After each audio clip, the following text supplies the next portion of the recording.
Right, learners, another adjustment that is very common is that of a sales return or a debtor's allowances. Now I'm looking in question 6 and adjustment number 2. Now the first thing is I say a credit note. A credit note means that your debtor's account, remember debtors are an asset to you. Let's just look at that. Your debtor is an asset, so he's got a debit balance. Now he would owe you money because you've sold goods to him. If he's going to return goods to you, you're going to have debtors allowances on the minus side. You are crediting his account. And that is why we talk about a credit note. Now it was left out of the DAJ and the markup on the goods returned was 25%. So the DAJ, the credit note, it's all telling you that this Mrs. Locke, that over here, we are Saldana, Mrs. Locke returned goods to us. And so an original sale that took place has to be cancelled. Now, in this credit note, you'll notice that there's electronic equipment returned. That's our goods. That was some of our sales. And then secondly, there was an overcharge on repairs. Now, let's look at this sale of the goods over here. Remember that when goods are sold, you're going to have a sales, but at the same time, you always keep a cost of sales. Now, these two are linked together. They will always come together. And that is because when we sell goods, we sell it at the selling price, but those goods originally cost us less. And so the profit is the difference between these two. So that's why we always have to look at the two together. Now, this sales then is the selling price and the cost of sales is the cost price. And we need to record double entries for both the sales and the cost of sales. Now, in this case over here, the sale is being cancelled for 18,000 Rand.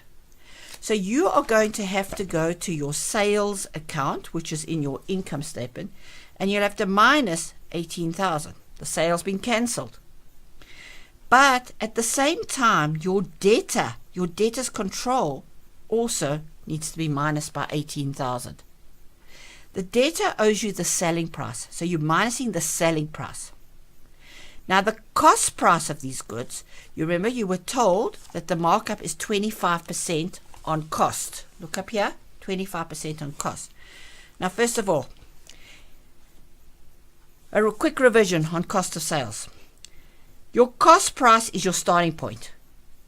It's 100%. We don't want to start at naught. Naught is nothing. We start at 100. The profit is 25%. So your selling price is 125%. Now the information that you've got is the selling price. We've got the selling price of 18,000.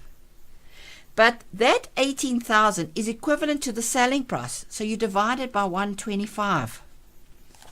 And what do you want? We want the cost price, which is 100. So I'm going to multiply it by 100. Now there are still far too many matrics that will go and take the 18,000 and work out 25% of it. Now you should know this from maths as well. Maths and maths literacy cover this extensively. The 25% is added onto the cost price. So 25% of the cost price and 25% of the selling price is not the same. So you're given the 18, you divide it by 125 times 100. Right, so it gives you a figure of 14,400. Now, just like you're going to cancel the sales, you're going to have to cancel the cost of sales because you haven't made a profit on those goods. So you're minusing the cost of sales. The double entry for cost of sales is your trading stock. Now, trading stock is always kept at cost price. That's the price that you pay for it. So now these goods are being returned back to you, so you're going to add back 14,400. Now, even if the goods are damaged or there's something wrong with them, you still go through the same process. You add it back onto trading stock. Then you might go into another step where you return it to your supplier, so you minus it and you minus it from your supplier. Now, learners often want to cancel the sales and they want to do a double entry into trading stock. Now, can you see that these are two totally different things? You cancel the selling price and you cancel the cost price. So learners, I'm asking you, please get sorted out in your mind the difference between the cost price and the selling price. And secondly, that you know how to work out the cost price figure. And then lastly, on this credit note, you were also given an overcharge on repairs to electronic equipment. Now, you would have been told right at the beginning that this business did repairs for which they charge a fee. And that is why, if you look in your trial balance over here, you had a fee income. Now, that is the income you're earning for repairs. You're not selling goods, you're repairing, you're doing a service. And so that 1,700 has to be cancelled from the fee income because you haven't got it.